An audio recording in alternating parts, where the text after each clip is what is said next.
Даже в большой священный праздник они смогли унизить и обидеть таджиков.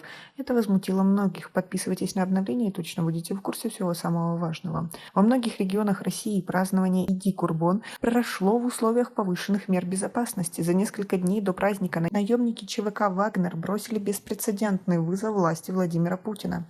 В больших городах праздничный намаз прошел без инцидентов, но в некоторых регионах, по словам читателей, полиция провела задержание верующих. Духовное управление мусульман Российской Федерации сообщило, что мероприятия по случаю наступления главного мусульманского праздника прошли во всех мечетях Москвы, также на 55 площадках в Московской области. В связи с последними событиями под вопросом было проведение праздника, но накануне в регионах был снят режим контртеррористической операции, заявил ТАСС, один из руководителей Духовного управления мусульман Российской Федерации. На видео, которое таджикские мигранты отправили, видно, что основная часть верующих молится внутри соборной мечети Москвы. Однако из-за нехватки места многие мусульмане снова были вынуждены совершить праздничный намаз на улице. По словам мигрантов, праздничный намаз прошел под наблюдением сотрудников правоохранительных органов. У мечети в Екатеринбурге мигранты сняли на видео огромное количество полицейских машин и автозаков.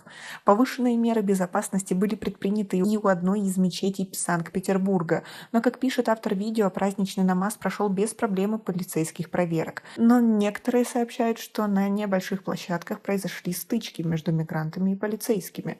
Они были очень суровые к гостям России. А 23 июня между мигрантами из Таджикистана и Кыргызстана произошла драка на Кавыктинском газоконденсатном месторождении в Иркутской области. Пострадали 9 человек. Несколько человек были задержаны. На отправленное из Иркутска видео одного из читателей видно, что таджики и кыргызы вместе совершают праздничный намаз, а после молитвы ходят друг к другу в гости. Мигрант из Нижневартовска Азизбек Ашуров пишет, что из-за полицейских рейдов, которые проходят последние 2 месяца, многие опасались, что праздничный намаз завершится проверками и задержаниями. Но на сей раз, по его словам, обошлось без полицейского произвола.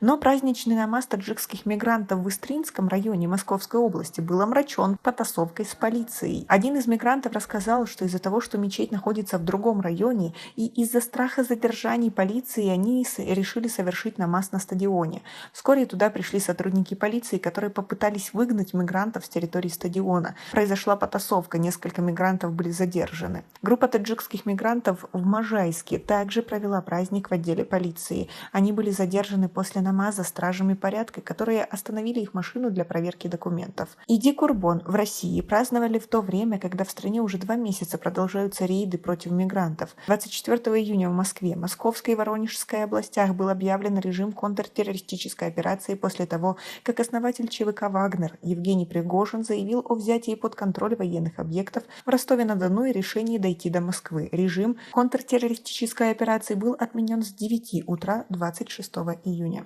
Как вы относитесь к такой ситуации и к такому уже довольно открытому, предвзятому отношению к мигрантам в России?